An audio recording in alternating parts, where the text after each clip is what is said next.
the microphone. Yo, what's up? Welcome back to the Cylon Johns and Jills. I am Johnny B. Crazy from also known as the Canker Sore, and we will be covering season 4, episode 9, The Hub. Yes, it's a very good episode. I think there's a lot here to explore. We got a little feedback, but John hit that mute button as fast as he could, and he saved us. No, not that one. I could hear myself, but but we're good. No, we're gonna have a lot of fun tonight. Get your questions ready. Ask us anything about all things BSG up until season 4, episode 9. Remember, moving forward, we're just talking about this. These two lovely ladies.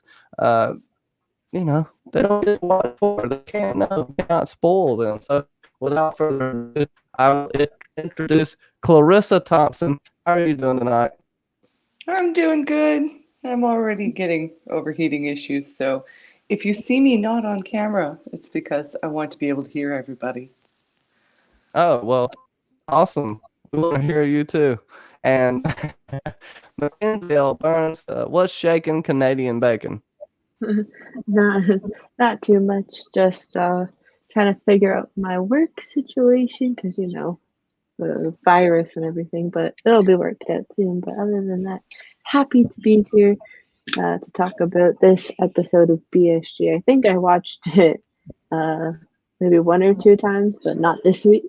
So I'm a little rusty, but I'll remember quickly what happens. But yeah, good to Oh be yeah, I here. think you'll do just fine, Sasa. And you know, speaking of viruses, we got someone that has the virus that causes you to become a vampire. Tell everybody a little bit about that. And how are you doing tonight, John? I'm doing great, man. I'm glad we're all back. I'm glad we're getting back into the show. I've been under the weather for a few months now, and I'm doing a lot better. So I'm really stoked to be back to myself. I'm really stoked to talk some BSG. And more than anything, I'm stoked about the fact that Clarissa said she wrote down everything the hybrid said. I did. I Because certainly that's did. my lady. So that will actually be our first topic after we talk about our favorite moments of the episode, our favorite moment, whatever you want to choose, and least favorite moment. Get this out of the way, break some ice, and get us into the feel of talking about this show. And I'll make Clarissa go first, and hopefully she can hear me talking to her right now. So, I mean, one of the reasons that I wrote down everything that the hybrid said was because I'm I'm completely enamored with this whole idea. And I've been going over the dialogue and trying, like when it's the first scene where there's with the hybrid in the episode, and she's babbling before Baltar and Rosalind start yelling at her or whatever. She's just saying her thing. The first thing that she says in the episode is wing beats of the dove drown out the heartbeats of those who follow. And so I just wanted to sort of get everybody's take on that. Do you guys think it's prophecy? Is it history? What do you guys think? I don't know if I can, you know, what does Because the wing dove beats of the represent? wing beats of the dove, to me, a dove traditionally represents a messenger of peace. And it says drowns out the heartbeats of those who follow. So if we're talking about history, are we talking about the first Cylon War? And talking about how that peace disguised the fact that the Cylons were making humanoid looking Cylons later? Or is this some kind of prophecy for the future about a future peace and how it's going to be of consequence to the people who come after them? I'm interested. That was the one that hit me the most out of all of these lines. Or peace has immediate consequences. It says for those who follow, so it could be people who follow the path of peace, or it could mean the outcome of We also had some literal peacemaking. following this episode. Yeah. Ooh, Bobby says in the comments, it all happened before. It's true, and it will all And it happen will again. never happen again. Mackenzie, what do you Um, think? What does that mean to you? the wing beats of the dove and then the heart. Drown out the heartbeats of those who follow. It could be something that's meant for the future, because if Hera is kind of their white dove that's come, then people will probably won't. It'll be like a think of, will the future kind of be drowned out by that, like, coming of togetherness almost? It's like if we're all just one, or believed to be one race, then it just won't be like that. The coming of together will just be like non-existent almost in the minds and the hearts of people, because people will just be like, well, until maybe the history books coming back and find it. Who knows? But that's what I'm kind of thinking. It may be like a future event, because if, yeah. Well, can I say, like, just in this episode, there was a peace between Cylons and man, right? Maybe not all the Cylons or the head Cylons. And that peace ended up basically just destroying whether they can resurrect or not. Killing all of those heartbeats. So it could be just this episode. I'm just throwing that out there. I don't really know, because John's more of the expert, so I can play around with this a little bit without spoiling you, but I can't get too far into it and what I think it means in the long run. But there are implications this episode, I believe. Oh, I'm chomping at the bit. Can I just throw out a bit of a bone, Johnny? Just a wee little one? All right. Like a pinky bone. Baltar keeps talking about I am the flood and the end of humanity. And in the Bible, the messenger that told Noah of where to find land and eventually where God made his promise to mankind that he would not end the world that way again with the rainbow was a dove. Yes. So one might want to take that into consideration. Drown out the heartbeats of those who follow. Interesting.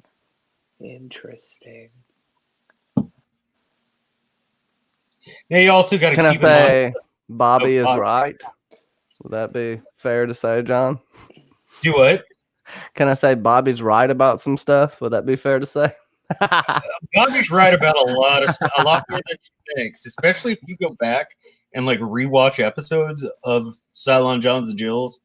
Bobby's right about a lot more shit than she gives herself credit for. Sometimes I think Bobby cheats, but should never tell. I see her laughing in the chat. Let me say hello to the hobbyist, Danny McKay, and of course, Cylon Jill, Bobby Catalano. We miss you, Bobby. I hope you get up in time. I hope Juan Valdez is right there at your fucking window, just handing you some coffee with a little bit of that Colombian magic in there. A little bit of nose candy, sugar, booger sugar. I'm just kidding. Oh my god. What? Go powder. I'm just making funny Colombian jokes because I don't know, Juan Valdez. It came up in the BSG chat earlier because I'm a piece of shit. Hey, in the words of James Hetfield, chop your breakfast on a mirror. Can I add one more quote that she made in this episode? You can add a bunch more when you tell me the- what your least favorite part of this episode was. My least favorite part of this episode? Yeah, just really quick. Oh, the baloney between the 8 and Hilo. She's all like, I've got your wife in me. And he's like, yeah, well, you're not going to have me in you, so leave me alone. I don't blame him for being like, this is overstepping your boundaries. Like, that model Deanna really called it when she was just like, she's interested till she sees something shiny. But yeah, that was my least favorite part of the episode. All right. But I will say that I like that Hilo is like, no. It was cringe in a real type of way, like what you would Right? see in a real relationship. It made you feel things that you felt with weird people you've tried to date in the past, Mm-hmm. like Kathy Bates. Or weird people that tried to date me. Right. Yeah. Well, there you go. It reminds me, my sister and I, years and years and years ago, like in our early 20s, we worked at the same restaurant, Mm-hmm. and we had a manager who was a back rub guy. Yeah. And my sister likes being touched about as much as I do, which is no. Mm-hmm. And she had politely, and you got to keep in mind, this is 25 years ago. This is way before like Weinstein and all that shit, very different. But she politely said, like, hey, I don't care for that. And she's at the computer bringing something in one day, and he comes up and he's rubbing her back, and she just straight up jaw jacks him with her freaking elbow. And she's like, oh, you must have hit a nerve that just made me react that way. Right. I feel It's a like my different training world just now. overtook me. Yeah. Yeah, when I bailed on the ice this morning, you guys, and I fell down, and this guy pulled over in his car because he saw me go down. He's like, "You weren't moving," but he ran up, and the first thing he did was he put his hand on my shoulder and his other hand on my knee and said, "Oh my God, are you okay?" And then looked at his hands and took them off of me and said, "I'm so sorry. I should have asked your permission before I touched you." See, And what I does was this like, world come to? well, I mean, he was about my age, right? So we were old school, and that's to be expected from somebody that I know and like Yeah. someone from my generation. But I was just like, wow, what a world it is when the first thing he does is he apologizes for going into my personal boundaries. And I'm like, that's actually kind of nice that people are that considerate now, because consideration is something that's been too lacking, in my opinion. So I Let's like say that. you're knocked out. Is he supposed to walk away because he can't ask permission? That's what No, I'm. That's what I'm he's saying. supposed But to it is weird. he's supposed to pick me up like Superman See that if exactly. I'm knocked out. But But anyway, it is. back to the hybrid. Speaking of non-moving Yeah. women. I think that's gonna make things awkward. Magic. There's a weird spot where an in between with that, because it definitely should ask consent to fucking touch people. I Yeah. don't like being touched either, especially my head. If you like try to rub my head or something, But the I'll do thing is, like one of those Ken was uppercuts from Street Fighter. it was obvious that it was automatic to him, but then he Yeah. was mindful of it. And the first thing that he did was like, "Oh my gosh, I touched you without asking your permission. I'm so sorry." And I was like, even just that, that's just being considerate, and I appreciate that. I I'm didn't interested. even notice. It didn't occur to me to have a problem with it, but I can see how some people would. So it was. I'm It was nice. interested to wonder what the sociological implications are going to be in the long term. How? Because we're so Being respectful? disconnected. No, not that's not what I mean. Not being respectful, because we're very disconnected as it is, and people are scared to talk to people face to face already, and there's just a lot of fear. Yeah, I don't really care. I'm and gonna there's a be me line. because I've always been a gentleman anyway. I'm very, very old school. Not so old school where you beat your wife and stuff like that, but how you're supposed to treat a lady like the queens that they are, like they are the givers of life. It's me all the Women, time. men and women are not equal. Women are far better. They can do far more things. I can't create life, and I think that's. I don't know. It's just interesting, this digital world. And It that's what I is. mean, that aspect of it, because of how heightened emotions are, especially behind the keyboard, and how you have to watch all of your actions. So anyways, I'm getting off on a tangent here, and this is not what it's about. It's not about me. Mackenzie, What was I talking about? And before we get into all of the oracles quotes, which we're about to get into, Mackenzie, what's your favorite scene and your least favorite scene? I know we'll talk about it again, but I think my favorite scene was when Dana kind of came back and then she's having the conversation with Rosalind and she looks her straight in the eye and goes, or straight in the face and goes, "Do you think it's like, because you're one of them." And then it's like pans to Rosalind and she goes, "What?" Like the look of what on her face. And it's like, ha ha. It's like, or like the thing of like giving her like the thing of maybe you are, maybe you're not. Like that question of, but still, I don't think Rosalind is because that's too, it's almost too straight in your face of like, yeah, I don't know. And then the least favorite moment, I kind of have to go with Clarissa on the whole thing with the Hilo, and then the 8. Even though I do feel like something's gonna come of that, even though it's like rejection, but it's because there is the ether of Athena's and movers out there, so maybe They're one of not them. all the same either. That's the thing. They're vastly different. Each one of them seem to be individuals. This is where you're getting the complication, right? Did you just kill a bunch of individuals instead of basically a factory line that they were talking about? I think that it's one of those things where it could be because Boomer is seems like she's a smart person that she could almost assume because one of the like they wasn't it that they start to remember everybody else's memories or something like that. I thought it was like a thing of because like was it with like the Natalie or whatever, it's like, oh, I understand like what you're like, all of this stuff, and then it's maybe a thing of when a Sharon comes back or whatever, that they just get another memory. It seems like because it's all they each have their own storyline, but I feel like shared memories might be like a thing that they A memory is not an experience, though, and it makes me wonder how they perceive it in this show. We're getting close to Westworld, and they even go that far into how the hosts perceive memories because they see time like the past, present, and more past will all happen at the same time. It's hard for them to differentiate what's real and what's a memory, which is a pretty interesting concept. It makes me wonder what the Cylons have going on inside their head. Maybe we'll figure that out one day. I don't know if that's a spoiler, John, or if I ask you that question, if that's a spoiler. Anyways. No. Plus one has to take into mind we're talking about 3 different 8s. I mean, you have Athena. You have Boomer, who's riding the Cavill train in more ways than one. And I'm glad I got a laugh out of somebody.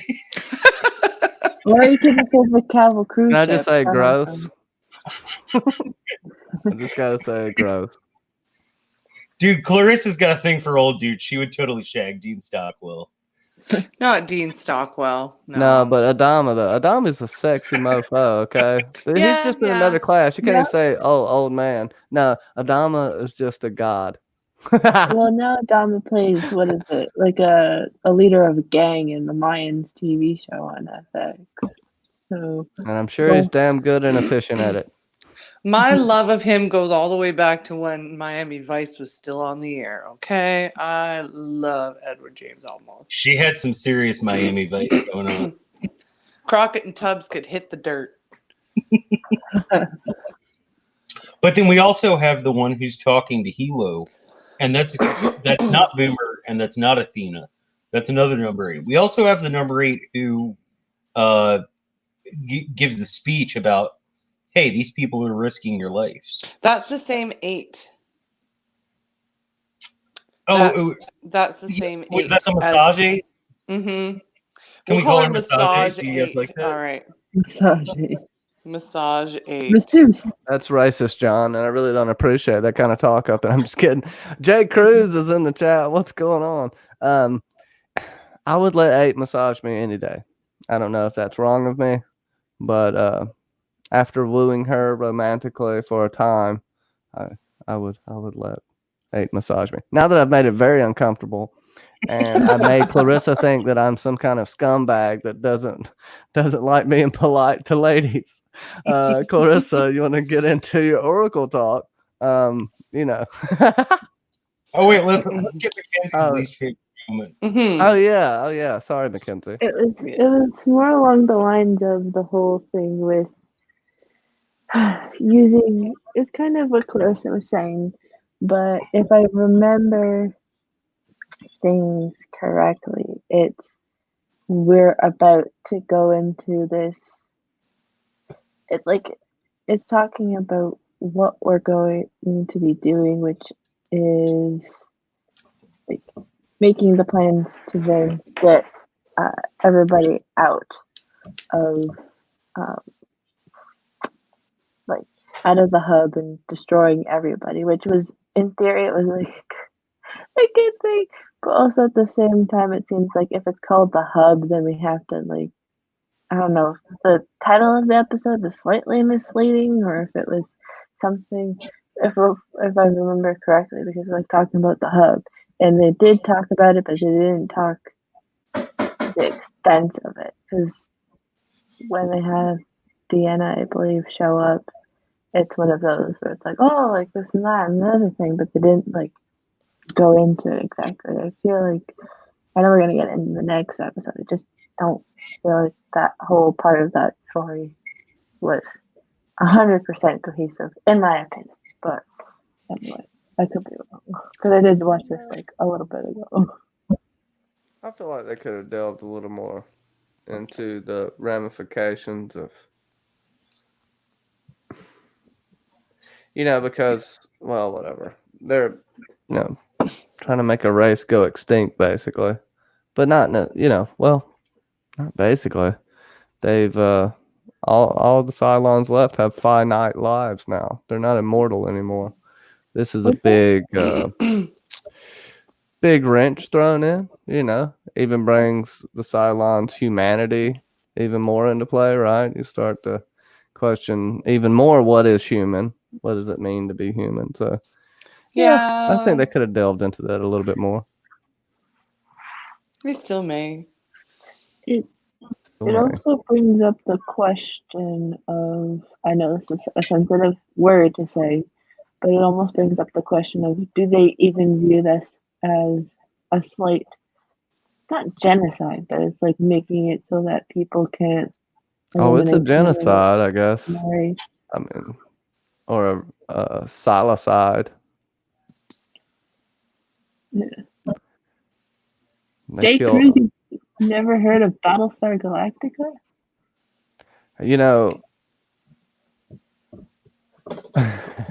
I don't know if it's in the title of the episode actually. On the title thing. of the episode, yeah.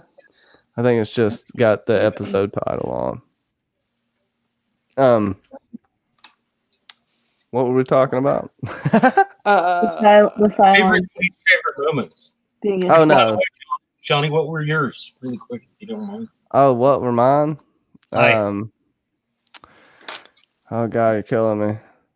All of Rosalind's flashbacks were really cool and trippy. I liked how when they were jumping, every time they would jump, this rift in space time would happen. That's the way I see it. It's not even necessarily a vision to me. I think she actually watched her own death when it was happening. Whether I can confirm or deny that, this is what I thought at the time. And I thought it was pretty beautiful, this kind of but it's almost kind of trying to teach her a lesson that I think she'll never learn. It's very poetic and tragic, especially at the end when it kind of just culminates with Baltar's death. So, or death. Because he's bleeding out everywhere. She thinks that well, she doesn't think. He's admitted to her suspicions. She and what I didn't like is in that exact same scene, I thought she overacted a little bit. But that's me. Oh, you mean when she's Let it like, off. no. That part. I don't know. I think her visions kind of just like brought her into herself. But Back into herself. Like, what am I doing? Who am I becoming? that was really good. And of course, the dialogue with the toaster, Baltar and the toaster, which we'll delve into shortly. Lauren! Lauren's fucking corner. I don't know if that was a horrible accent or not, but I It tried. was awful. It was gonna pretty roast you in the Yeah, I mean, chat. that was pretty rubbish, but it was awesome because of that. Well, Hey, I'm not Lauren, trying to it's good fool see you. myself. That's good. See, I'm consistent though. I'm consistently terrible, Lauren. So you got to give that to me. I'm fucking consistent. There you go. Consistency's half the battle, my friend. Yeah. For Yeah. I me, will lose the war, but you know what? I'll at least fight for a little while. We go For down me- Titans. I like this episode so well. It's really hard for me to think of a least favorite moment. If I have to say one though, probably not necessarily a moment. I would say more a moment that was wasted. I think that I loved the conversation between Hilo and Roslyn when he's like Mm-hmm. all about trust. Like I loved. I think he could have thrown a few more haymakers there. You know, That wouldn't have been his style, though. He's like, I'm not saying yelling or anything, but just more hit her in the gills. You know what I mean? I know, like but he's like, yeah. He's think like of him. Iowa cornfield boy. In fiction, I really can't think of a more lawful good character than Hilo. Maybe Superman? Leah Dahmer at times. Clark Kent? Let me correct that. I can't think of a less flawed, lawful good character than Hilo. Because there are some who are more lawful, more good, depending on people's take on Batman and shit like that. Favorite moment. I love so many moments in this episode. It's one of my favorite episodes. Kenzie, go ahead. What? Come on. Oh, I just got to say, Batman's a criminal. Batman's a criminal? What? Oh, Kenzie, I just want Kenzie's. Oh, is this another favorite episode of yours, John? Oh, that line. Sure. But I It's one have of to my say, favorites. as many things as I loved about this episode, watching Pike's insubordinate fucking ass die made me so happy. Like watching that whiny little bitch just take it to the face made me so happy. I loved how the name of the episode was The Hub when it's supposed to intimate a very important ship when it really just sounds like an internet cafe. Yeah. Actually, Lauren, I shaved a horse's testicles and glued it to my chin. Oh, no. Oh, dear. And that's why Johnny's name from here on out is Pony Boy. Oh, my God, I was taking a sip of a drink. You would not be the first person to call me Pony Boy. That's all I got to say. Stay gold. Anyway, we got the beginning. What was it? The beginning of the episode. Yeah, so this is us seeing what's been happening in this part of the timeline while we've been having, I think it's the last two episodes, or at least the last episode, because we catch up with them after they had jumped in episode 7. Yes, so they jumped away. So it's been episode 7 and episode 8 that we're kind of filling in the gaps with. Mm-hmm. So jump. But yeah, it was nice that they picked up with this episode with them and kind of stayed with these characters, because again, they haven't had much screen time recently. Oh, if you listen carefully to the oracle, you can learn how to make the perfect potato salad. Oh, Jesus. I've got the recipe written down right here. And the exact specs to a Cylon gazebo. Yeah, Well, nobody got that one except John. a Cylon gazebo. I mean, yeah, because I think with the Cylons reacting to Natalie's death and the whole conversation about resurrection was something that was very important to this business transaction, if you want to call it that, or a governmental transaction, whatever. And the fact that the main representative was murdered effectively in cold blood by one of their own people was kind of a situation of, all right, well, you're put on lockdown. Let's deal with this. And it was nice to kind of see it, but also I don't want to be stuck with a bunch of Cylons if I was a human person. Be like, nope. And we have our humans that are just like, well, this is what we have to deal with and do and everything. And like Adama said in to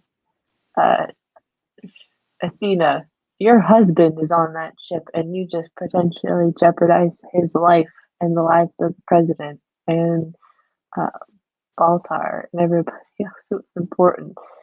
And we kind of see how that kind of unrolls. And oh, as we see, Baltar ends up getting severely injured. Yeah. What do you kind of think about that one? Despite the fact that I put all the hybrid quotes down, I would say that I do have a slightly different favorite part of the episode. And that was the part where they start the attack on the hub. And they're in the chamber where Deanna has become conscious and is talking to Boomer and Cavill. And it's like they're coming to destroy the hub, and she's like, that makes this all the sweeter. And she grabs him by the throat and she smashes his head and kills him, like without even a second thought. And I was just like, she's embracing her inner Xena. Well done, Deanna. I just like, as soon as I saw that, it was like Lucy Lawless on Xena all over again, but like when she was evil Xena, before she was good Xena. It was good. I remember when that was on air, and my roommate and I at the time were watching it, and like at the same time, we're both like, "Fuck yeah!" It was so good. Like you could hear it through the entire apartment complex. Dead Cylon on the floor. It's like, oh, gee. But no one really is crying over the fact that Cavill has died, I don't think. Plus, also, Deanna, she's like, well, you put me in, you boxed me, so here you go. See how it feels. Like, jerk is pretty much of what that was almost implying as well. Is there still another Cavill? Yeah. Probably. Well, I know there were two a long time ago, right? There's been a few. I don't know if they died. I'm just asking because I can't legitimately remember right now. I don't remember either. I would put money on that because Cavill's a pretty smart guy. Even if the hub's getting blown up, I think he would have foreseen something like that possibly happening. He'll And have there'd be another a him. somewhere. He Maybe you tucked knew how- him away somewhere. But on the same note, what we were talking about at the very beginning here, would he be a different person than this Cavill? Technically, the 8s are all different people, but they're still the same kind of boneheaded, so we'll see. I think It's your There's basic Cylon model. there's probably at least one or two more Cavills because I see like Cavill being the biggest obstacle in terms of assimilating everybody into being like, let's be all happy by the end of this. Like he's going to be this what's the word? Like he's going to be the stickler for no, we must be separated, no, and all of this stuff. So there has to be at least one, probably two, because gotta have the backup option for this. And same thing with the boomer. Like the boomer's probably not going to be happy that her boomer has now been killed off. So yeah, She had to hop off the train. yeah. The boomer had to ditch a boomer for a moment, but yeah, I know this will probably be a prediction, but I feel like boomer is going to be a massive problem moving forward. And same thing with Cavill. Like those ones are still conspiring together. So yeah. Just because this can get confusing, you're not saying a number 8 in general. You're saying boomer specifically. Yeah, Boomer herself. Okay. Yeah. Cool. Because she fails. It can get kind of confusing, and I just wanted to clarify what you're saying. Because the Boomer kind of isolated the one who is technically responsible for shooting Adama, that Boomer or whatever, like the Boomer that we all remember. No one remembers. Not okay, boomer. Yeah, that one. Is going to be a big problem, and especially if Cavill can't be around, like, but he's like somewhere else. You will be like her is kind of like like not wingman, but like the step in, the representative of him, and A wild card as well, you can say, for sure. the wild card. So I think I came up with a segue. Is that okay, Sasa? Do we? So we're coming to the what do you call it? The Oracle. Oh, fuck, I can't think of anything good right The now. But hybrid. first off, The hybrid. I'm going. Are you trying to say something, Clarissa? You trying to yell at me? Huh? Did I give you I'm permission? just saying I'm just we're joking. talking about the hybrids rantings.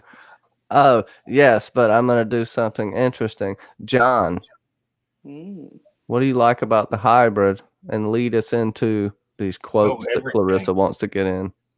Dude, that's my Get girlfriend. into. That's your girlfriend? Dude, that's my girlfriend. I like everything about her. I've been in love with her since the moment I saw her. Why? Because she don't talk back. Oh, that's all she does is fucking talk. But not directly to you. And you don't have to listen.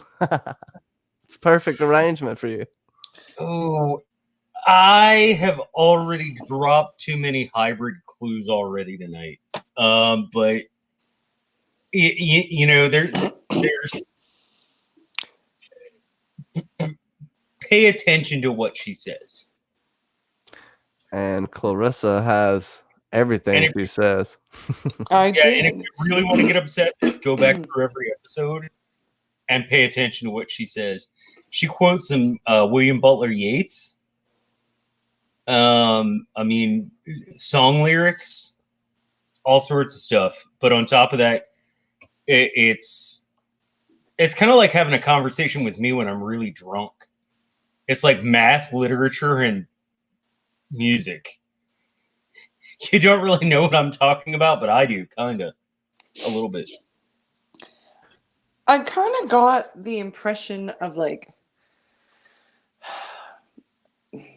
self-soothing dialogue, like vocalizing things that she's telling herself to do. Like the portion where she's just before they jump, when they're all in the room in the first scene. Pardon me.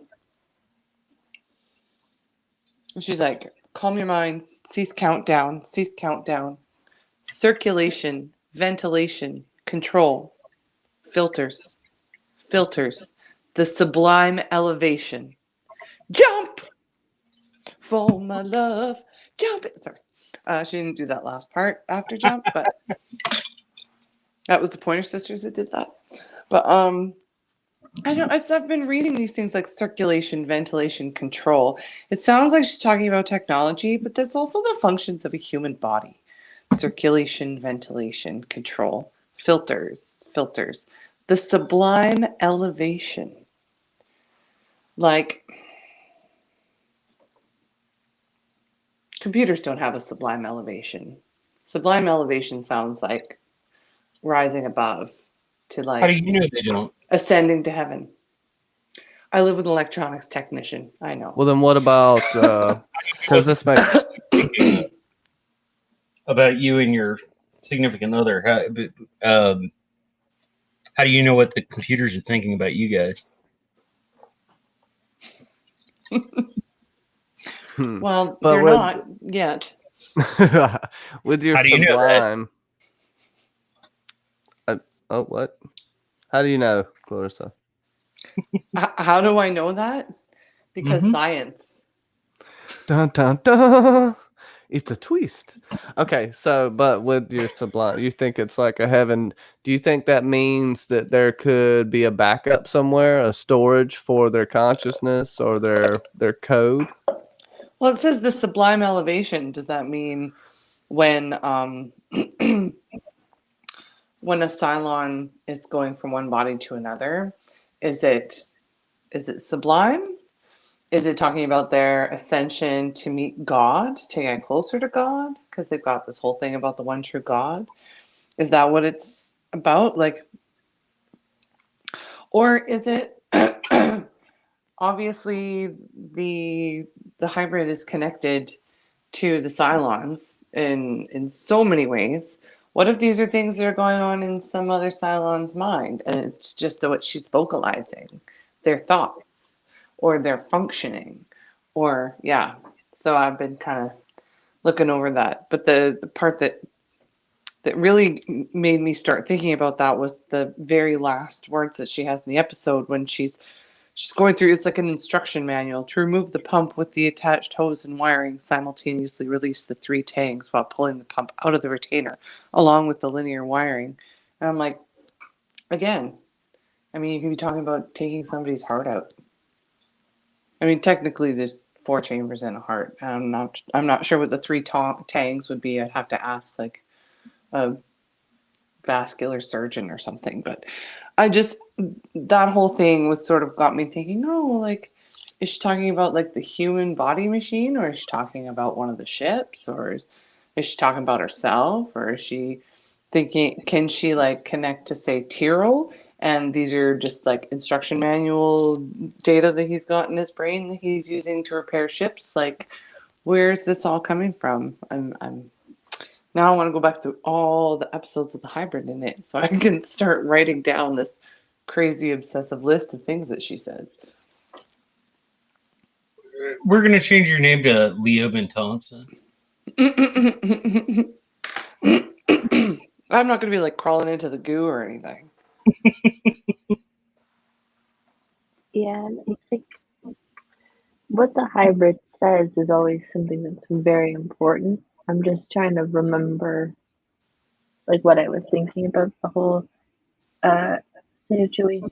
I do feel like in some sense that the hybrid's preparing for stuff to go awry, because I feel like next episode a lot of stuff is gonna just like to blow up, literally and figuratively.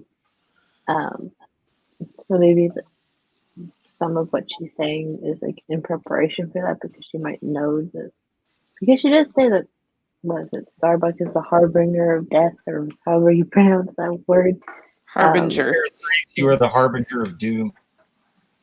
Death. And humanity's end. You will bring humanity's end with you. But it was the death, not doom. But anyway. Mm-hmm. So yeah, she knows Because Starbuck doesn't wash her hands, and she's going to give the whole fleet coronavirus. Cylonavirus. Um, Well, yeah, so she knows about the future, so maybe just kind of preparing the system at least to be ready for whether the hub like explodes or and also what's going to be because of that because she's kind of in some sense the three-eyed raven's brain, so they have to like make sure that she's taken care of. So maybe that's why she's also preparing the ship because I feel like the ship in itself is a living thing. So it's like making sure that stays calm while she stays calm and everybody else stays calm. So I don't know. I want to know who's paying Harris child support. That's what I want to know. good night, Bobby. Bye, Bobby. Bye. Harris child support. Hey, Bobby, I love you. Harris child Don't support. kill too many people while you're down there in Guatemala, okay? I mean, I know you've got a mission, but let's try to avoid civilian I hear the casualties. economy's booming down there. Let's try to avoid Mackenzie, civilian casualties this time because Bobby can get kind of out of control. Love you, Bobby. Bye, bye, Bobby. Don't drink too many Guatemalan margaritas. That's not even a thing, but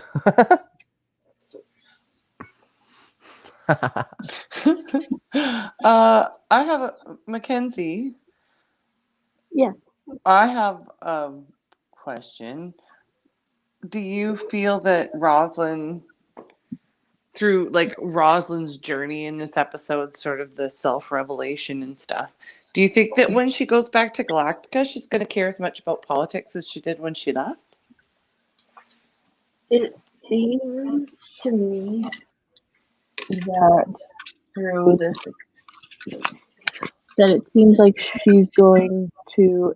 I don't think it's going to be within the next like one or two episodes, but it seems like it's going to be that she wants to be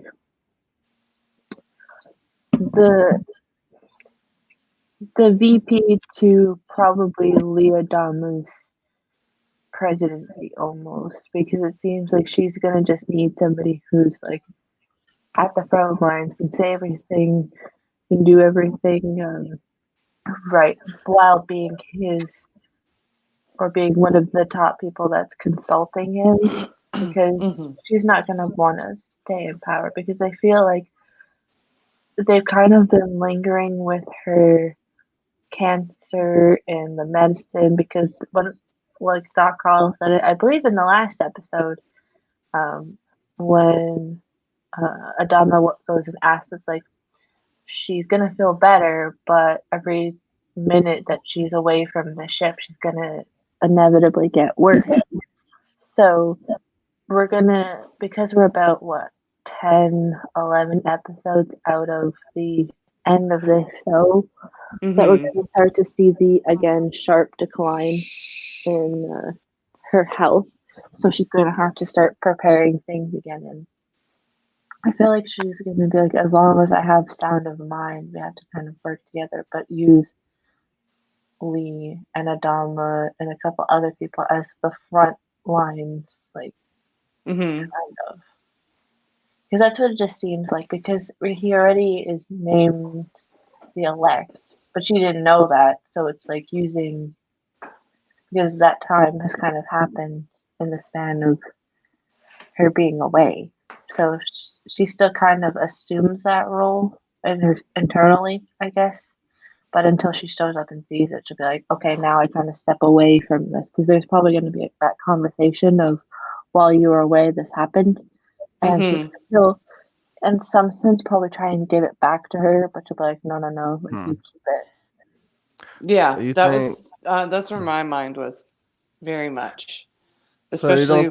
don't. Oh, sorry. Well, I was just gonna say that you don't think Rosalind's gonna put up a fight against that prophecy and all her book. She'll You still be don't. the dying leader, though. Yeah, you don't have to be in elected office to be a leader. Calling it now. She's gonna assassinate Lee. Kill her, No, basically her stepson. Just kill them all. I think for me, sort of the key was number one that she was not just having visions, but she was having visions with Alosha in them, and the fact that Alosha said, which stuck with me, "You've been their president," and I was like, okay, I get it, and I think that she's gonna finally get it. That like she's Mhm. played the role that she has to play. And now she has to just let people into her life and step back and let events happen as they're going to happen. Well, she's going to be on a mission to find that final Cylon, right? Or the final five. She's still on the final five mission, the one missing that's her. So you think she could, I don't know, maybe she'll go down that route? Or maybe that'll be her focus. Who the hell knows? I'm just throwing stuff Hmm. out there for you to think about and talk about. Still don't Who think she's knows? gonna You go. knows. I don't remember. So it's perfect for me to throw out stuff like that. I still don't think that Rosalind is the Cylon. That's why I found it one of my favorite moments because it's not. It's just funny because it's like, oh really? You think you are? And it's like probably the thing of like, nah. Because we have to remember that Deanna did see uh, the faces of the five, so she could just go around to every single person and be like, "You're the front. You're the last final five. You're the final five. You're the final five." Like she could just go around and freak everybody out. Uh, but again, I don't think she is. I mean, you know, yeah, that could be her thing. You know, she goes all Sherlock Holmes. Who do y'all think Rosalind's Watson would be?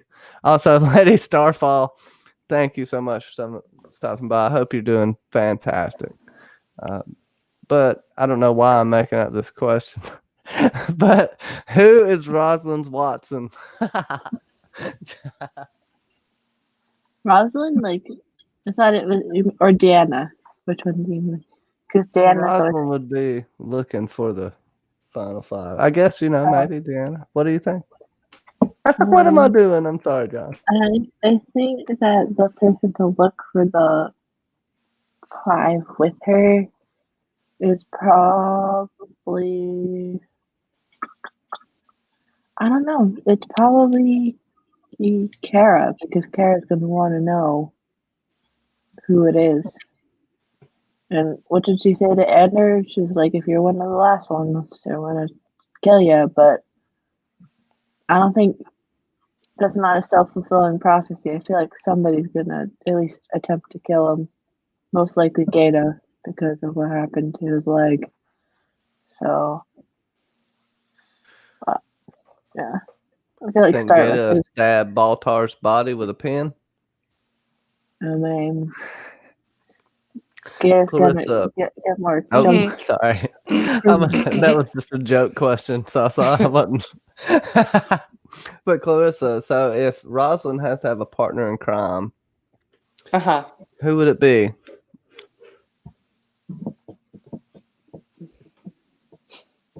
Doc I'm sorry. Coddle. Doc Coddle? Doc Coddle. She did Watson was a doctor too, so. she did pull out her inner Doc Coddle in this episode, so I can agree with that. Um, any other Oracle quotes you got? I do. I have them all. While Baltar and Rosalind are yelling at her about the opera house thing, that's when she's talking about the doors. She's like, close the doors, protect the child. And then she follows that with booting up. Such a format will close the doors. Such a format will close the doors? It doesn't sound like she's necessarily talking about the opera house. But maybe. And then Rosalind screams at her. She's like, open the door, open the door. And she goes, 3. The 3 is online. The 3 is online. Accessing data, loading data, booting up, jump. Well, there was this part of the vision is that 6 scoops up a young Hera. Baltar's waiting behind the door. She walks through the door, and then the doors close. So one of the earlier renditions of that vision was that the Cylons take Hera away. But what if, what if protect the child, like close the doors, protect the child? What if that's like, don't let them in, not get out or whatever? It's still so cryptic. I feel like Hera's gonna get taken. Like she's been such an emphasis in the latter episodes of the show. She's gonna have to get taken because there's what is the last drama? They just all come and show up and be like, "Hey, we want your kid." No, I have hey, a we want your particular set of skills. So I feel like Boomer is gonna like be like, "Hey," and like turn on the Athena switch and be like act more motherly outwardly than the other way around, and then something she's gonna get because that seems like Cavill's master plan is like this child that's half human, half Cylon. That's his master plan, even though he hates the humans. It's like this is the legacy of his race. Do you need more than one, though? I don't know. Or is this an asexual, self-replicating being? It seems like there's not been much emphasis on needing two children because the one child was so very important being. Like, I still don't think Nikki is Tyrell's son. I've been saying it for a while now. It just doesn't seem right, and it just seems like it's one of those situations where it's like gut punches in the stomach. Like it's not organically like Taiwan can have a child with another person. It's the component of love, and we all know. I don't know if it was a moment. Well, there's also a biology there, and I'll throw this out to y'all. That legacy would be immortal through DNA if that child helps repopulate the human race, so to speak. Not necessarily what's going on here, but it's definitely a thought with immortality with humans. We don't die, we just pass on our DNA, you know. There's two laws of the universe. You're either immortal, which there are immortal things out there, or you replicate and you pass on your DNA. Either way, it's a lot of still you that keeps living on forever.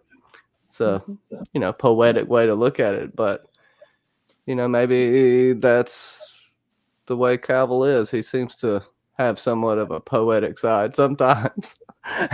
Just depends on his mood. Well, and poets can be total dicks too. I mean, there are plenty of poets out there who are absolute jerks. Basically, it's Cavill Robert Ford. Yes. Now, if I might interject a question, some food for thought. Sorry, can you say that again? I lost the audio. I said if I may interject a question, some food for thought for our panel. Nikki and Hera are these two new beings. Does that remind you of another story? Where they have different names? Where they have different names? Well, depending on what part of the world you're in, all of them have a story with two beings, a man and a woman. Inky and Enkidu? Kind of the same story. Just a thought. Gilgamesh and Enkidu. Even though I'm pretty sure Gilgamesh and Enkidu knew each other well, on a carnal level, I'm not sure that they would have been able to make a baby of their own. Enkidu was like Chewbacca for real. He was like a hairy man. He was like a Bigfoot. He's Most using of the look at Johnny using the fucking Chewbacca defense. Hey, look, I'm telling you, Chewbaccas need loving too. You know what I mean? I've Chewbacca, had my share of hairy women in my day. Chewbacca is a um, 8 foot tall Wookiee from Kashyyyk. Oh no. And he's on Andor with these 2 foot tall Ewoks. That And makes no sense. no. Therefore, you must acquit. I, I I was don't going for think Adam and Eve here. If y'all go ahead. I don't think that the show is gonna like use two small children and make people think of them in that type of manner. Because this is not. But what they represent in the story, necessarily, Uh, not what they think about them, but if could they be a representation of that in the story? Because story's gonna play on it. It could be a motif, but it could be work out differently. You know what I mean? Mm-hmm. I don't think so. Again, I'm sticking to my guns of Nikki's just a normal child. Nothing special about him because there'd be indications at some point about it because there has to be at least that they have to. I guess once the grand reveal happens of who is part of the final five, then there's going to have to be tests done on Nikki and to see if he's like the Cylon blood and stuff like that. And they're gonna be like, That's a no, good point. because especially with how Cylon blood and human blood was so important earlier on, they'll have to test him because for something, or he's gonna have to go in and something and get blood work done, and the blood work's not gonna match what we've been kind of led down to believe all along. Well, they're not necessarily going to be testing for Cylons anymore, unless we got Sherlock Roslin going around trying to figure it out. But I the would just, test was. Oh, go ahead. it was just to see like if- how Nikki's like body probably works as a Cylon, if he's half Cylon, like how it works, because they've they've been able to kind of see Hera as the good, like nothing's been really wrong with him. But if something is wrong with him and they have to do tests and stuff, and then they have to try to figure out because they've never probably experienced a baby or a relatively young child who's had problems like that. Because Hera was the exception to the rule, but they've never had like a little kid who's like had health problems, especially as a part silent. If he is a part silent, so we'll have to try and figure that out. But again, I don't think he is There because could also be scenarios where only one person finds out who the final five is, or not everybody. I don't, not everybody. Maybe there won't be a reveal to everyone. Maybe they'll play it out. I don't know. There's a lot of scenarios. I dig what you're putting down, Sasa. I know you're a firm believer in Nikki's not a Cylon though, or not a hybrid. I'm also starting to think that when we Night, Lord. see Byline, when I see the when we Bye, see darling. the visions of the opera house, how there was that one where I think it's been where they show like the five watching like in the opera house. It seems like that's going to be a thing of them all watching what's going on with Hera, especially if Hera is Like angels. yeah, what the angels. And I feel like Voltaire's not really like Cheryl's a really good angel. It's got a nice right cross. an angel. And again, yeah, I think that there's something with that. And Hera's the chosen one, so she's going to be the only one. I got one question to y'all, and then I'm gonna let y'all go with, John's got a thing, Sasa's got a thing. Who would be your Luciferian figure in this story? Because there's a lot of Christian motifs, and I just want to know your thoughts. Who do you think most represents the Lightbringer in Battlestar Galactica? Look at John holding that pinky up. It's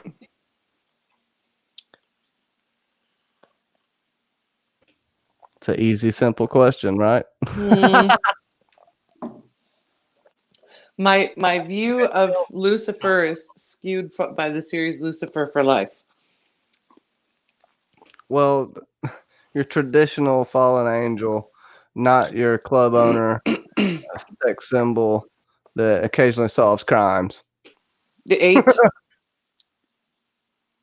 8. 8. Mm-hmm. So, and we can Lucifer, Prometheus get a little bit of crossover to bring knowledge to mankind, to be the one of the gods that is cast down for giving information, giving away God's information, basically. It can be fire, it can be. Some people think it was farming and horticulture is one thing for the Garden of Eden, but who knows? Anyways, Sasa. I think that like that person is an 8, specifically Boomer, or I don't know. It's that there could be a moment where Tori's like flip flops on what's going on, and she's just like, "Oh, I'm fully behind the one side," because especially when she comes to be like with the rest of the Cylons, which I think the final 5 kind of view them as their children in a sense. Of they're like, oh, well, all this stuff. Plus, we still haven't this fact that she basically killed Callie hasn't come to light yet, so they're all gonna not like that someone killed another's, like, if you want to call them that, the final 5 are like the founders. So like, if you kill a founder's wife, you're gonna be like X-nay on the chopping block next. So it's something like that. Maybe. I don't know. Could be very wrong, but Yeah. Well, I don't have a good segue, but we're gonna toss it to John. What John wants to talk about with this episode, which is Baltar's toaster theology. He had some very, very cool moments with his toaster friend. The nature of that conversation will forever be on that toaster's mind, because that's all he has left is a head. John, what would you like to say about Baltar's theology? First, really quick, I would be interested in Clarissa's opinion about who the Promethean or Luciferian. Oh, she said 8. I said the 8. The 8. Did you say a specific one? I'm sorry. No, because I mean, maybe Boomer. I think, if any of them, I think that, Boomer has regularly flip-a-doodled to put herself into an advantageous place. And I think that there's going to come a point where she is going to say all this God stuff is crap and openly rebelled against the whole concept of the one true God. I think in a way she already has by aligning herself with Cabal. I think it was about 4 or 5 episodes ago, the mic drop moment that Athena has talking to Boomer. When she's like, no, you can't do this. You pick your side. And then you stick to it. When she's talking about not Gina, Natalie. Yeah. getting out of control, and Athena's like, no, you pick your side and then you stick to it. Yeah. You know, so yeah, I'm picking up what you're laying down there. Right on. Definitely picking up what you're laying down. In answer to Johnny's question, for one thing, we were for anybody out there watching, we before the show we're talking about the we were talking about the change in Baltar, and like especially when you hit the bleeding out on the bed moment. Like if you watch that and watch him and watch what he says and the way he's acted thus far this season compared to watching the pilot, I mean, he's a completely different person. Totally. His entire. Do you ladies think that he believed what he's saying, or do you think he's just saying it? No, I think he believes it totally. So he's finally had his come to the one true silent God moment. I think that people who are seeking salvation find that salvation if they surrender themselves to it.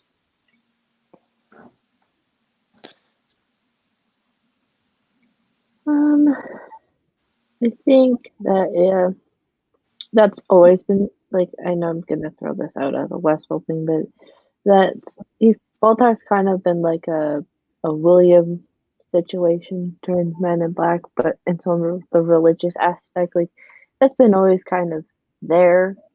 The uh, lying and being like, oh, I don't know, believe in like science, and then it's just like slowly moves down into this descent of I am this person and this person is so important and I get to do this and I'm the mastermind of my own destiny and I can get manipulate everybody else and this game's not fair except for mine and all of this stuff. Like, I can see that it could have been always been there that he always thought of himself as a superior being, especially because of when we get the backstory of how he was from a different planet and then he had to change his accent and then rise up in education to then become the person that he is, and then just went sideways with obviously what happens up until this point in terms of his affinity with religion and specifically, I guess, Cylons. So, yeah.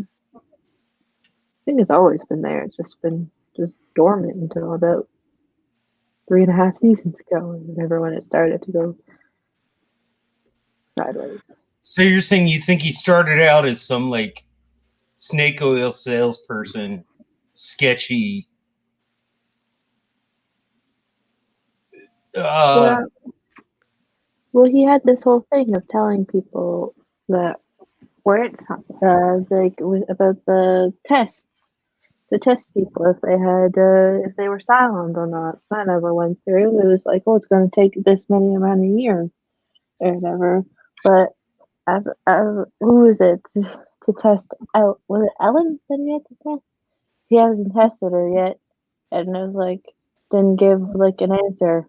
Again, that now that I think about that, it's like alarm bells are ringing. She's the last one.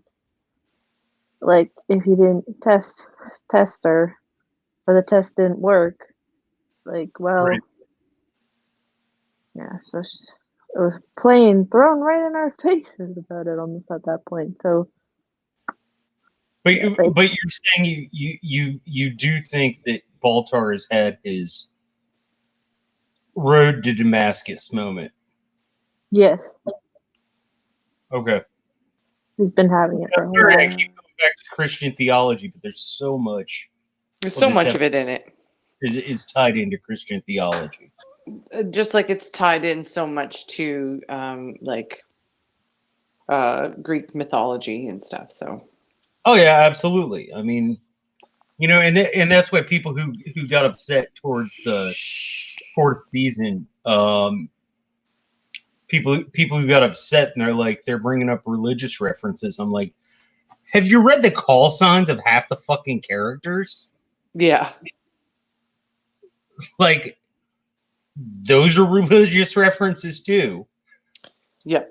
Just The whole concept of the show is the Exodus. I mean, Jesus. Sorry, Jesus. I know. Pardon me, Jeebus. No, but that's exactly it, right? It is. It's parallel. I mean, who tells better stories than religions? Like, they've been telling stories forever. That's why they're good. That's why people still follow them. It's because they're good stories. Whether you believe it or not, it's why it teaches lessons. I mean, It's true. you go through the religious texts of most belief systems, you can find a bunch of good shit, whether you think that it's spiritual or not. There's a lot of good stuff out there. There's a lot of, when it comes down to it, I mean, one of the biggest rules that's in almost every religion that's ever existed in humanity is treat people the way you want to be treated. Yep. My favorite part's when Moses is told by God to smash those babies' heads up against the wall. I know that's a generalization, but it's true.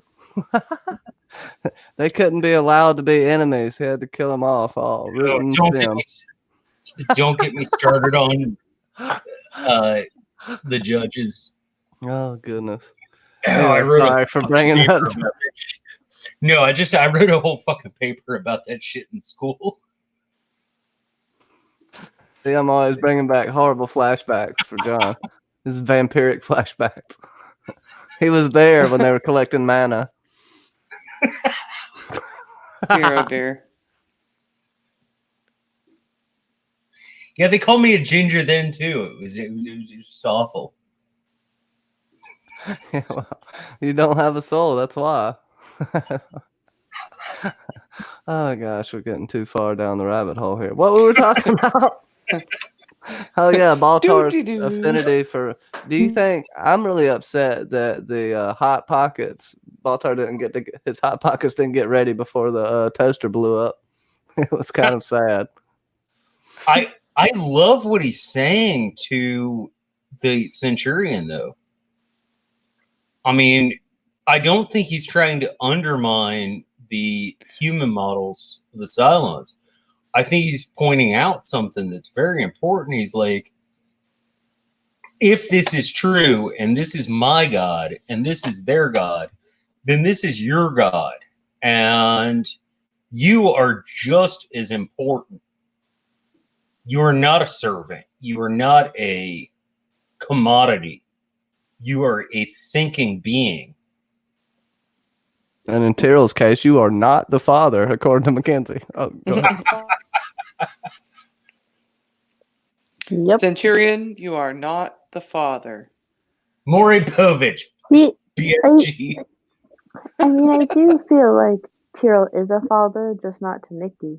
He, in some sense, like along with Ty and Anders, whatever. They are parents, but they're parents to the 7 Cylons that we've gotten to know, in a sense, because even though that half of them are relatively young looking, they were made to be that way, almost.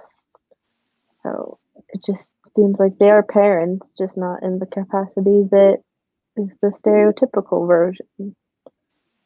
Which I feel like will be a big sticking point when it comes to 6 and her pregnancy.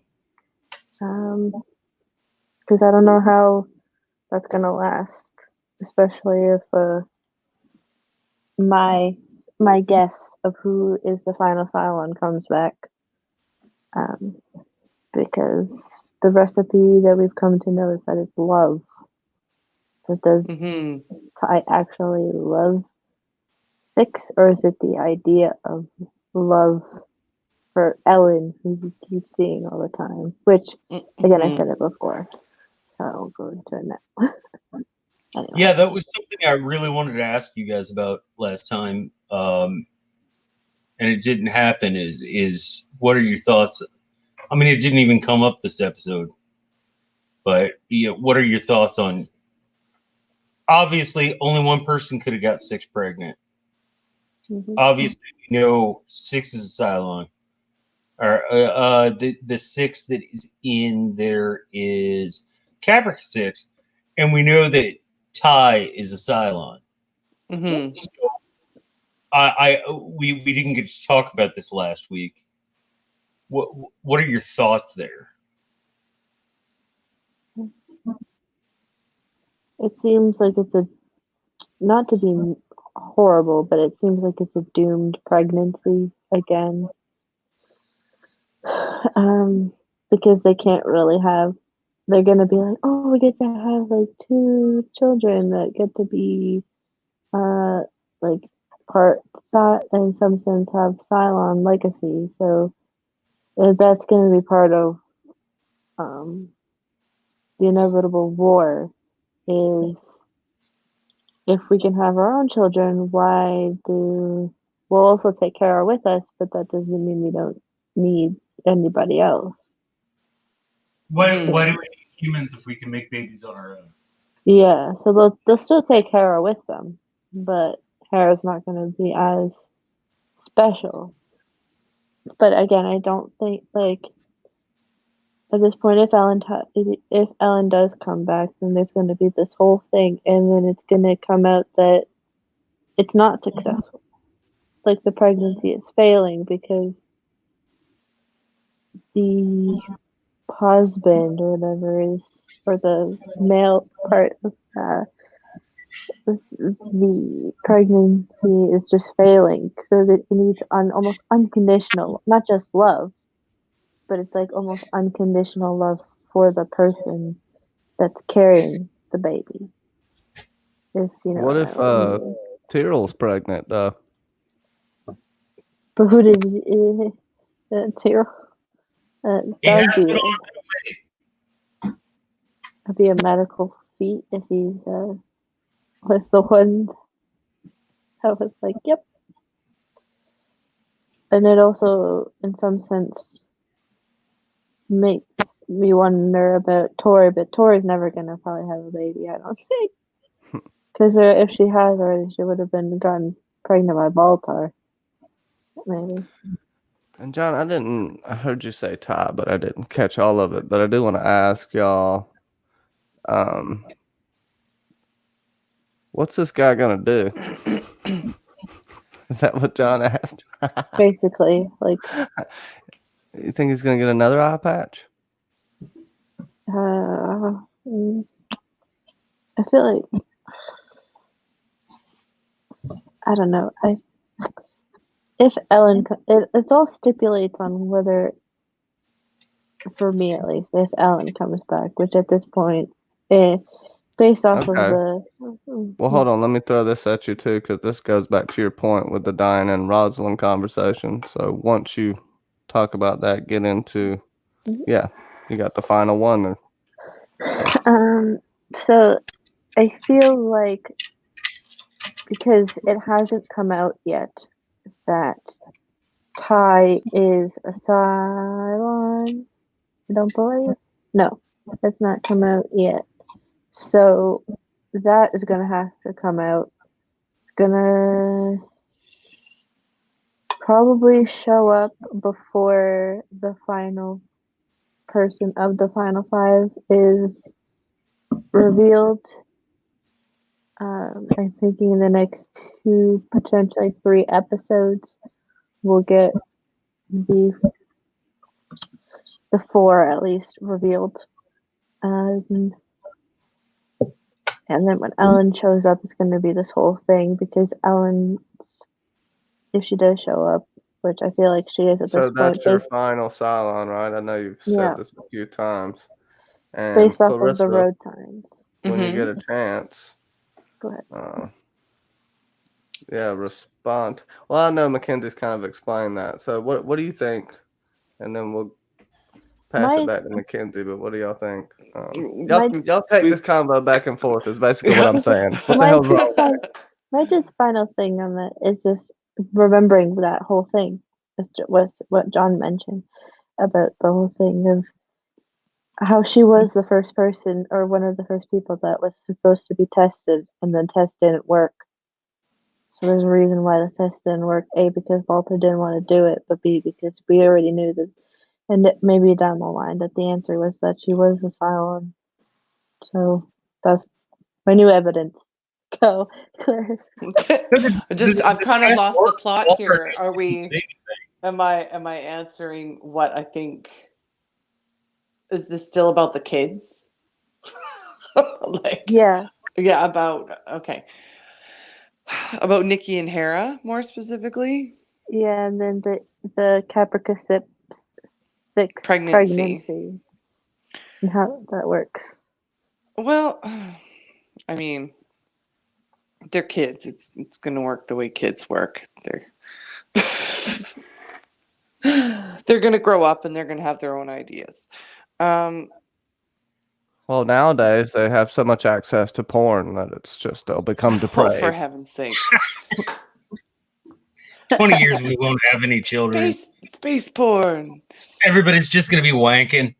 Oh yeah, no, There they're won't gonna be have to murder Like someone just I to don't know if I'm feel gonna anything. think I don't know if I think they're gonna have any kind of special powers or anything. I think that that's the thing is like, are they going to be are they going to be peace bringers? I mean, children have inspired that in other stories, but And in real life. it's true. In real life, children are a big motivator for people to make changes. There's a So, certain person on this panel who got me this fine glass that actually is modeled after a goblet that a person who stopped the war between England and France for, well, at least like 15 years,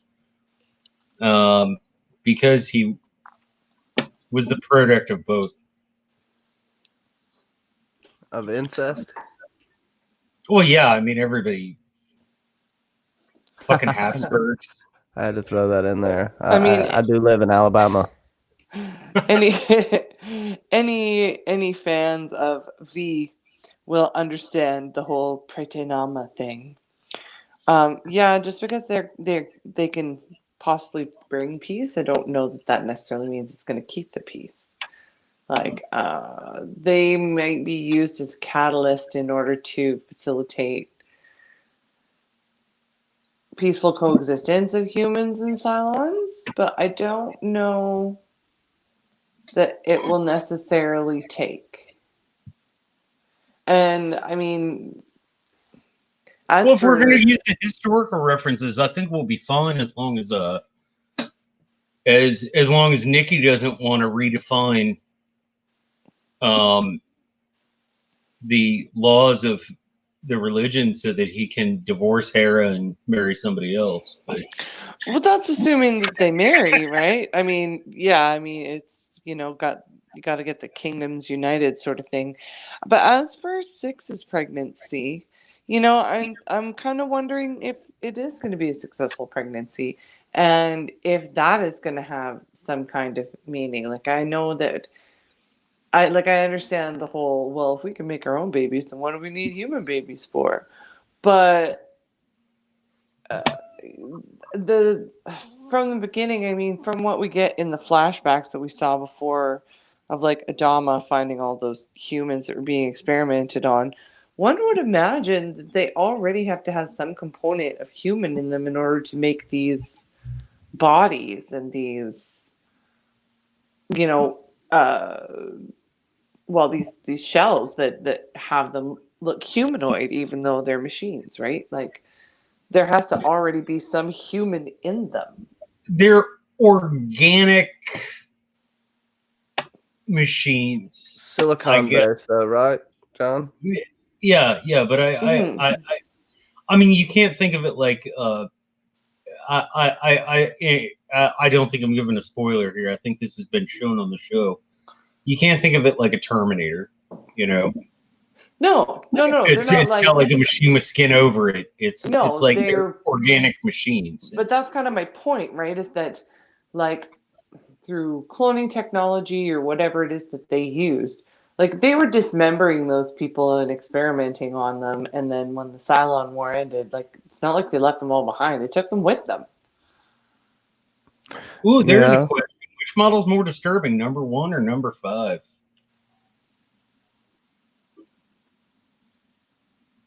I'm curious about your opinions. Number 1 is number 5. Cavill Number number one. one. Number 1's Cavill and number 5's Simon. Which one gives you more nightmares? Like the heebie-jeebies more. They're kind of on even ground. Although, didn't they kill off all the Simons already? Nope, you still got the pretty blue eyes. All right. We get more screen time with Cavill. We do get more screen time with Cavill. So Can I go back to this pregnancy really quick? I want to propose a scenario to you. Okay. Yeah, I'm sorry, John. I keep derailing shit. I apologize. Oh no! I'm just trying to get this thought before I forget it. So they've been trying to procreate for a long time, right? And they resulted to trying to interbreed, but that doesn't mean that they weren't trying other ways. And Right. this could be a miracle, for lack of a better term.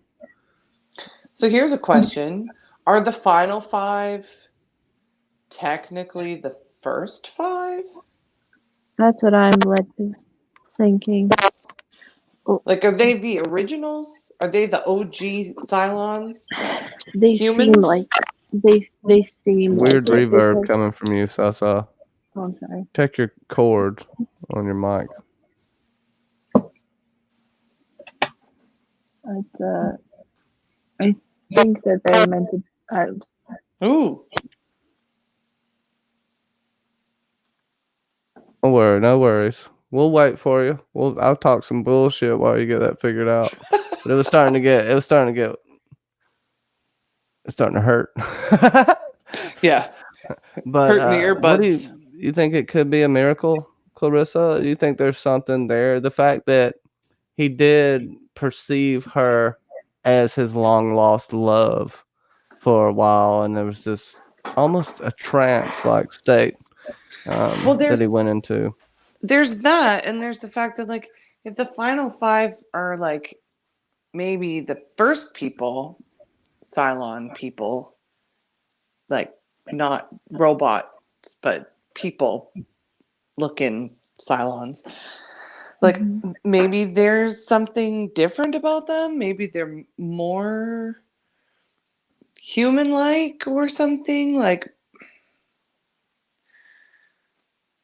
because as far as we know, there weren't a bunch of clones sitting in the hub of them, right? No. There was always like, once they're dead kind of situation, as far as we know. Yeah. So, which is why I'm not totally convinced that Ellen is still out there, because I don't think the final 5 have replacement bodies. Right. And what came first, the Cylon or the egg? You know? Right. So, and I mean, the fact that we know that she produced an egg to fertilize. And why didn't Ellen have any children with Ty? Could they not have kids? Could she? Well- Was he not fertile because she wasn't a Cylon? Like, Well, on the same note, like my sister had to take pills for like a year and a half so that she and my former brother-in-law could even have a kid. So, I mean, it's really not that unnatural. And this is when they were in their late 20s. I mean, super fertile. no, I know, but they're also like not space robots. I think I don't know what's going on. Are they? Whoa. Well, I called her my sister, and you call me a Cylon, so I'll let you go ahead and do the math on that. That's funny.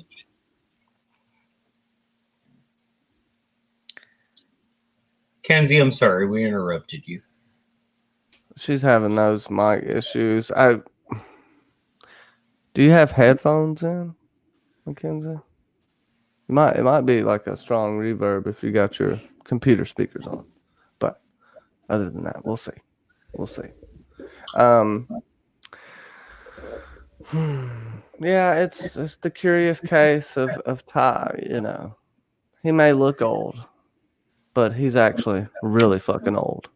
So no. It's probably, I mean, how many years had it been since the rebellion, John? He's probably about as old as since they 40 left, years. right? 40 years. Is this better? I don't know. Yes. Okay.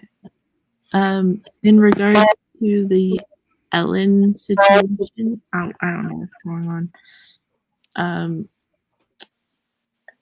Probably StreamYard. It's gonna be a situation where if she does come back, which inevitably I think she is the last one, based off of going over and thinking about it for weeks at this point. That is going to be the tough conversation that they're going to have as a couple, is if love is the answer, did Ty actually, and did Ellen actually truly 100,000% love each other, or was that just not surface level, but it wasn't as this deep and honest true love that Hilo and Athena have had? I mean, Ellen loved him so much that she banged Cavill a bunch of times. Yeah.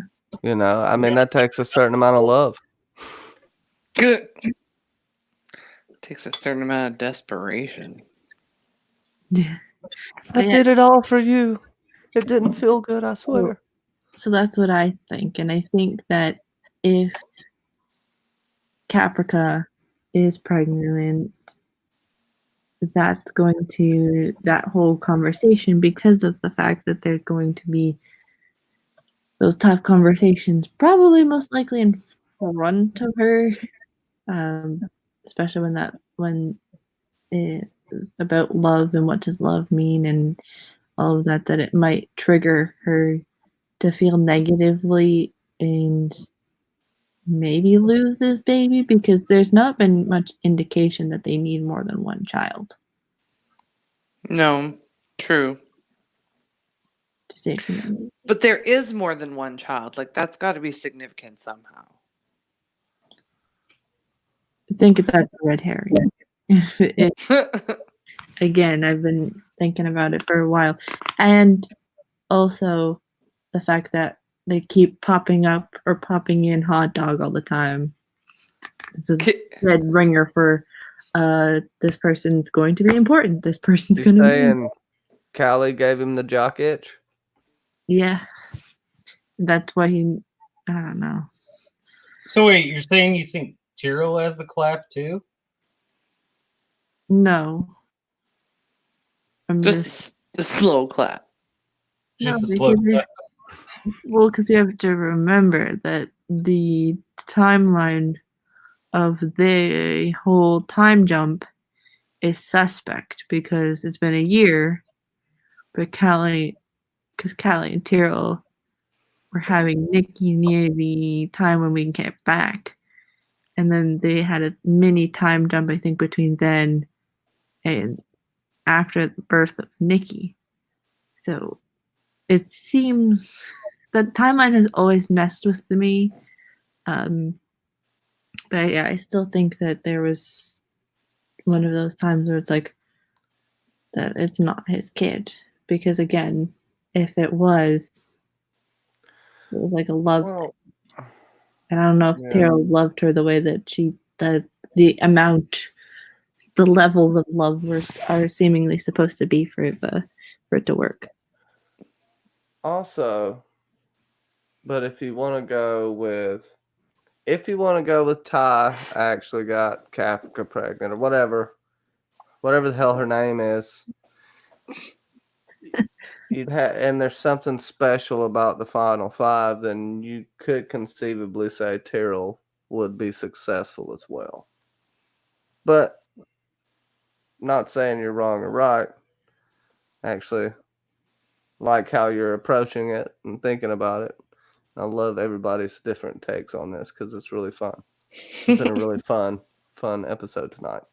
That's what makes the show so enjoyable to watch. But and to talk about with all of you wonderful people. And it doesn't. One child can save the world and still have a mate, but that one child still be or represent importance in an area. That one child could just make someone make a different decision, or stop from making a decision, or stop them from doing something. Just the innocence of a child, and maybe someone wants to end it all. But then they look that child in the eye, and then they kick it in the forehead, and then they press the button, or they don't, because the child. Oh yeah, I was talking about kicking children. While you were gone, Clarissa. Sorry, basically, my phone crashed. The one child could just represent them affecting a decision, or that, because if Nikki goes under the radar, well, there's no, that child's not really going to be in danger. You know what I mean? So you'd have to think about that too, because they're not caught yet. We're assuming they'll get caught, but when that is and when the importance of Hera is going to be, it's all going to get played out here. So, and there is whatever. That's my they thoughts. keep bringing up Hera, but they don't bring up Nikki. Because Right? they don't know Nikki. Like Cylons, I'm talking about. Yeah. There is a point. Because they have no indication of who Nikki is, really. They don't know that the dad is a Cylon, so they wouldn't register Nikki on their Radar. because they don't know who the final five are. Oh, speaking of which, does everybody want to give a gender guess and a name to what may or may not be Ty and Caprica's baby? Because we have gender reveal parties nowadays, like that's a fucking thing. What the hell is that? Oh yeah, and we got about 18 minutes, I'd say. But yes, gender. A gender, hey? Probably a son. And a name. I don't know a name. I'm just saying a son because then it'd be like Hera has two options, even though that baby's not going to be born, or it's going to be born, but it's not much is going to become of that child. Because I can't give spoilers, I'll say non-binary. And you could always go with a gender neutral name too, like Ashley or Terry. Something Terry. like that, yeah. Mhm. Terry Ty. Oh my god. I think it's going to be a girl, and she's going to be named Xena. That's what I've decided. Xena or Thrina? Xena! It's Greek. I don't. Yes, I was making a I verbal joke there. I do feel like would be a boy because I don't know. Ty just seems like he wants to be a boy dad, and he never had a kid of his own. Like Adama for all intents and purposes was kind of like he lived vicariously through Adama and Adama. So I feel like it could be a boy. Is Nikki short for anything? Nicholas. Is it Nicholas? It could be Nicholas. It could be Nicole. Like if it were a girl, it could be Nicole. But no, but Nikki. Yeah, they do specifically say his name is Nicholas. Okay. So the baby comes out with Ellen Ty's head.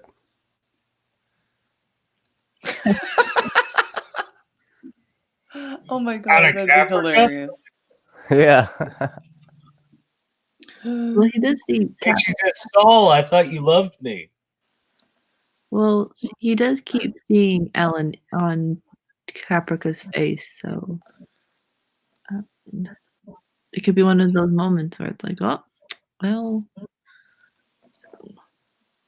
But yeah, I also hope this is a prediction. I do hope that we find out more about what happened after Maelstrom soon rather than later in terms of Starbuck when she went on that mission that was not a mission. Like, and those freaking dog tags. I still want to know about that because that's a continuity thing if I've ever seen one that I've just realized. Their dog tags are missing? Yep. I was like, Yeah, that's a really good pickup because you've brought that up like every episode since Maelstrom, or well, since the end of season 3. yeah. You've brought that up. That's yeah. What happened to her dog tags? Should give them to Leoben. I don't think so. They would have mentioned that. Anders is keystering them. Nah, she had them on, I'm assuming, when she went flying.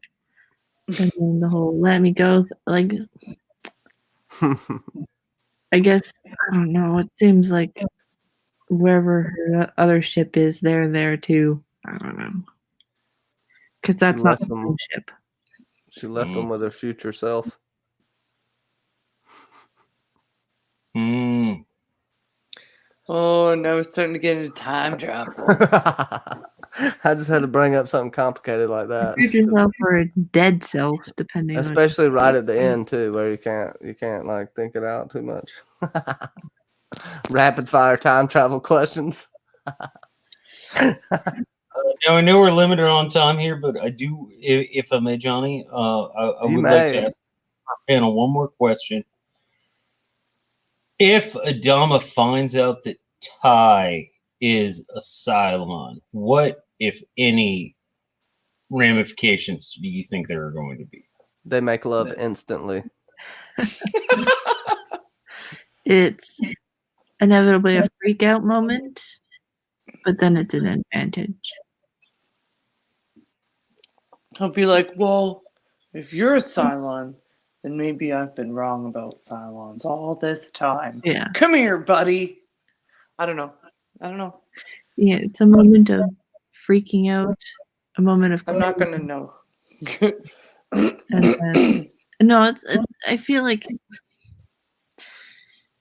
based off of what I can presume about next episode, they're gonna have to give out that information because I feel like the beginning of the war is coming, and if they say that they have 4 of the 5 on their ship, that they're not gonna like blow them out of the sky.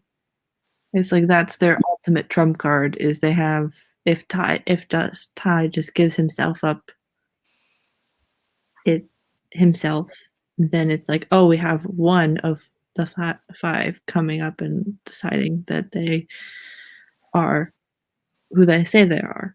And then if the others follow suit, then it's we have all of them. So what do you want to kill them? No, because that's the thing that's been kind of troubling them all season is like, what do we do if we ever find out who they are? So yeah. All right. Clarissa, what about your thoughts? I don't really. I wouldn't speculate on what the reaction is. I don't think. I think that the capacity of Adama's character. I think the capacity of Adama's character to be able to see both sides of the coin leaves it like a complete mystery to me, and I wouldn't even guess. Okay. Johnny, you had some stuff you wanted to bring up, right? Oh, I'm pretty sure I did throughout, but I can give a little. This is one of my favorite episodes in a while, mainly because it delves into what would you call it? I don't know. You get to go pretty deep down the wormhole. It lets you speculate a lot. I do agree a little bit that they should have. I do agree. I don't remember who I'm agreeing with, but they should have focused a little more on the implication. I don't know. Focused a little more on all those bodies being destroyed. I don't know how to describe it right now. I've lost my poetry. I've drank the mead from Odin's ass, so to speak. So it's not working out too good. I did like No. I actually, outside of watching Pike die, which was fucking awesome, because God, just That was shut that nice. little one bitch up. Oh my gosh. That douche I canoe. loved I loved watching him die. It was like almost as good as watching my ex die would be, and that's pretty hardcore. That's pretty But fucked up, John. yeah, I know. But I loved the scene when you had the Cylon pilots and the Galactica pilots, and they're getting their mission. I really enjoyed that scene. I thought it was shot well. I thought the dialogue was freaking great. And it's like, hey, we're all like in this together. And do you realize, like, once we do this, we're on the same playing ground as you. Like, if we die, we die. And Let us be dingleberries on your ship and slingshot our way to victory. Oh, go ahead. yeah, and like I liked Laura Roslin more and hated her more after this episode because, dude, she pulled some sketchy ass bullshit there. Oh yeah, no, she did. She did. But I think that in the end, I think that the visions with Alosha and the message that was coming across to her made all the difference in the direction that her character is going to go from here. I think that she's refinding her humanity and learning again how to embrace the things that are truly important about humanity, like personal relationships, and like it's like she's losing sight of humanity trying to save it. And it seems like these visions with Alosha are what are leading her back to her humanity and the whole reason that she was supposed to be trying to accomplish things like this in the first place. And Well, she even asked her, "Are you my conscience?" well, I mean, yeah, and I mean, she also said that if I am, then I have to say you're a bit full of myself, which is a great line. Yes. That's beautiful, Clarissa. Can I just say something really quick? Alexa, turn off the hobbyist's lights. Okay, go ahead. She's always listening, man. I'm in a room where she isn't, and I know that she's wondering what I'm doing. But yeah, especially the closing scene where she finally just lets go and tells Adama that she loves him, and he's like, "About time." Yes, and oh my gosh, all you shippers out there, you finally got the kiss. Oh, what? He kisses her eye. He doesn't kiss her mouth. No, he kissed her mouth No, he doesn't. when she's laying dead. Oh, right. Well, how romantic. Kissing a corpse. Wow. It's like Twilight without the glitter. Oh Jesus! What? Somebody get a syringe of venom. Don't you wish John St. Baptiste was on there with you? You know? That's I when don't you really start- wish you got a vampire in your pocket at that point. Speaking of pockets, this episode was brought to you by Pocket Coffins. Have you ever thought of putting your coffin in your pocket? Well, this one works for you. It will fold up and you can take it anywhere. Don't get caught in the daylight without it. Pocket coffins. Okay. Pocket Now back to coffins. Go to pocketcoffin.com/the Cylon Johns for 50% off. put in promo code Frack a Vampire. And on that note, This was the sign from here be vampires. our room in Game of Thrones.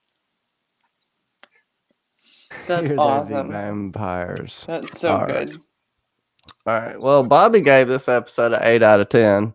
She didn't give us a final Cylon, but I appreciate her for that, Bobby, and we love you so much. You'll probably never see this, but that's why I can say how I feel.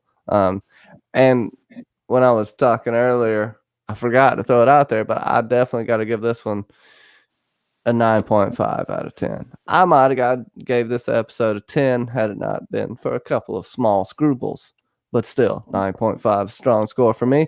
What the hell do y'all think? We got the Cylon, which we can kind of get into. Well, not kind of get into. We can get into. We've already talked about it a little bit. We know who Mackenzie thinks it is. Predictions. And if there's anything you want them to specifically predict, John, besides baby names, go for it. And I think that's it. Maybe I'm just trying to list off too many things. All right, y'all go ahead. Don't look at me. I just got horse testicle hair on my face. I give this. Ooh. And as the show goes on, I drop more of these. I give this episode a 10 out of 10. I'm sorry, sir. I'll do what you say. But I don't agree with you. But I know you'll like it, baby. One of my favorite moments in this episode, when Hilo's like, you know what you're doing is wrong, but you're my commanding officer, and I'm going to do it. He's like the opposite of Pike. The hobbyist asked if it was a 10 out of 10 because of the hybrid for you, John. Plus, he's the opposite of Pike because he knows what a fucking razor is. Oh my gosh.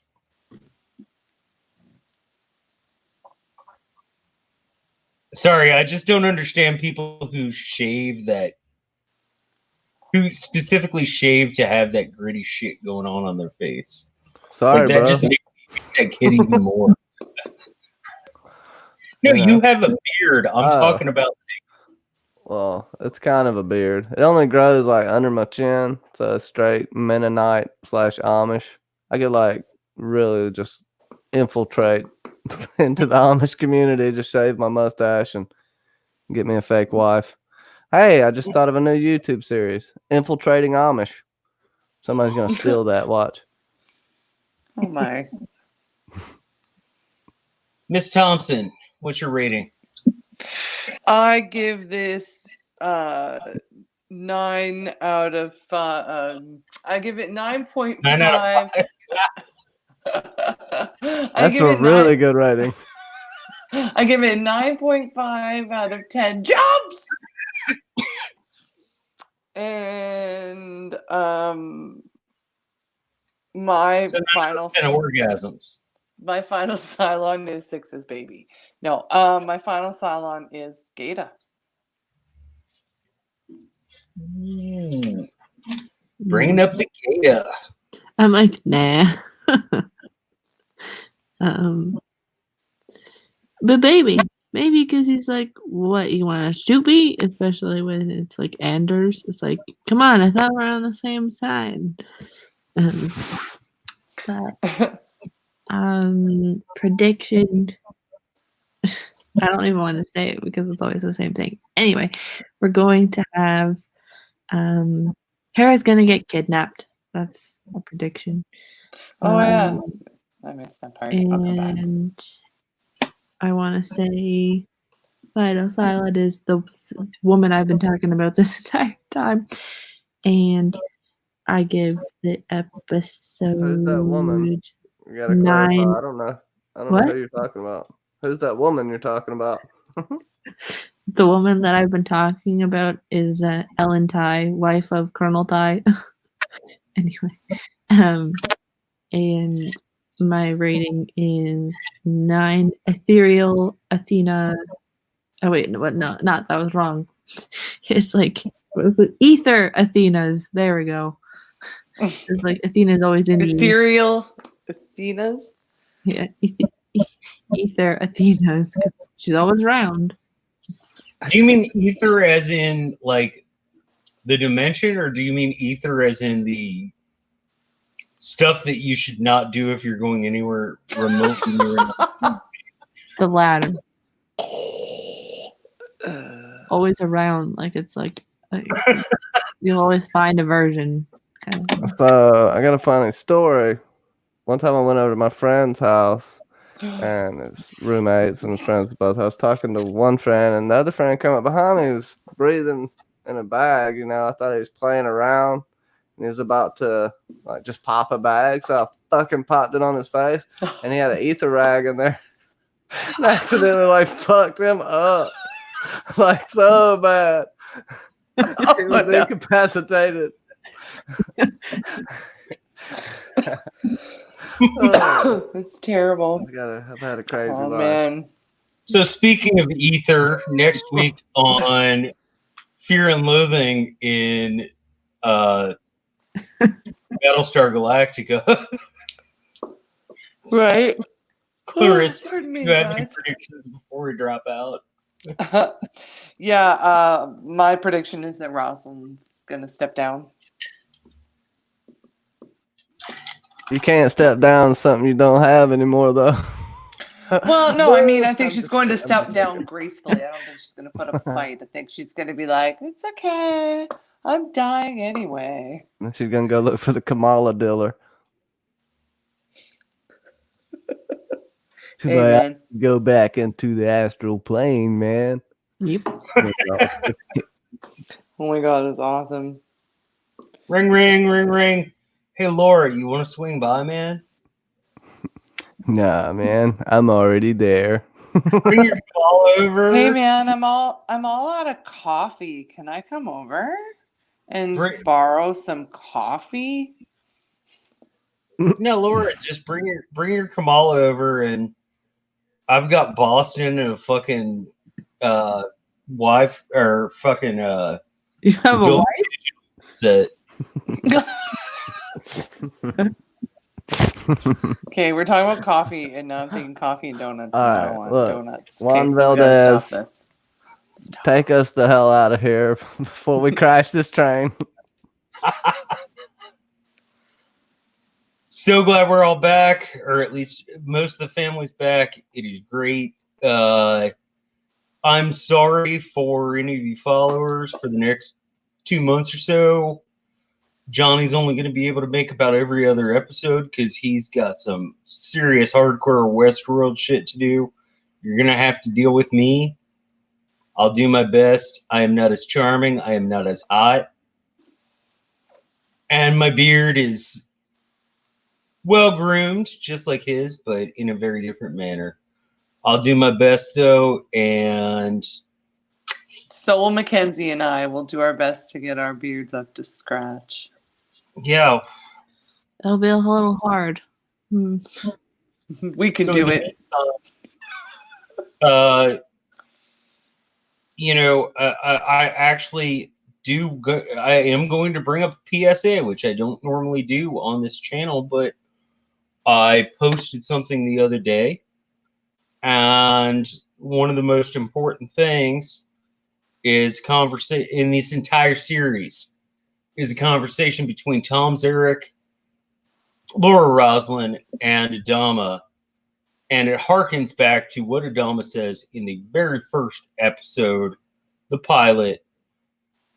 We don't ask ourselves in times of trauma.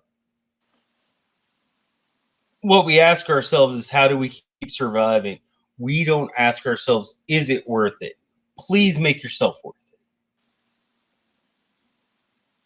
Please make yourself worth it. You're all worth surviving. Do something to make yourself worth surviving. You're all amazing, wonderful people. And we love you. So say we all. So say we all. So there we are. So say we all. Horse balls. Charming.